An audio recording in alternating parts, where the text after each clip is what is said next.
Hello, citizens of the world. We are anonymous.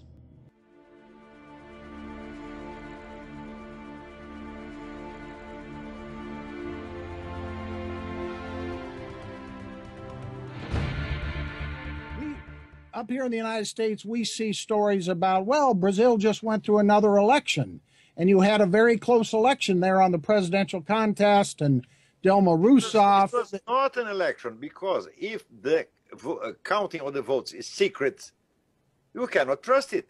This is not a real, it's not a normal election. It's not a legitimate election. This is a fraud, a complete fraud. Mm-hmm. And the guy who was responsible for the counting of the votes as the president of the Electoral Commission, he had been a lawyer for the attorney for the Workers' Party. He worked for the Workers' Party for years. Mm-hmm. And was a protege of the Workers' Party, and he just returned the favors he received. So only 23 people follow the vote, the counting of the votes. This is so absurd. This is so obviously a fraud.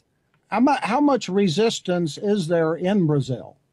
Now, you know, today there was news from the government itself. You know what the support for Dilma now? 7%. 7%. So 93% of the Brazilians are against Dilma Rousseff.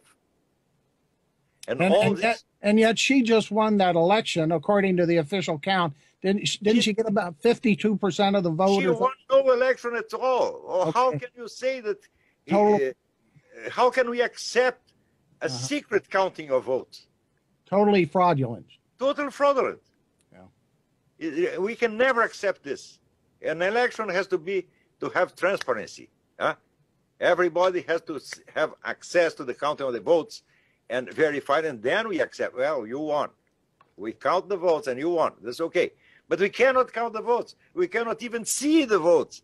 And the machines are programmed not to be audited. They cannot be audited.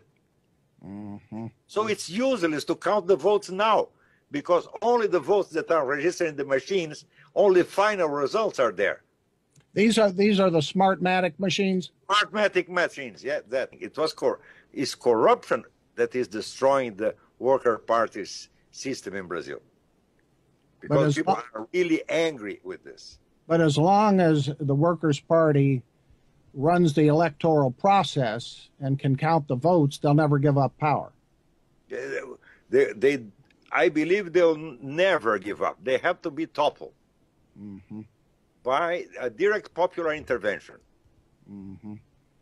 I don't believe very much in a military intervention, but I believe in popular intervention. They have to expel these people from political life forever.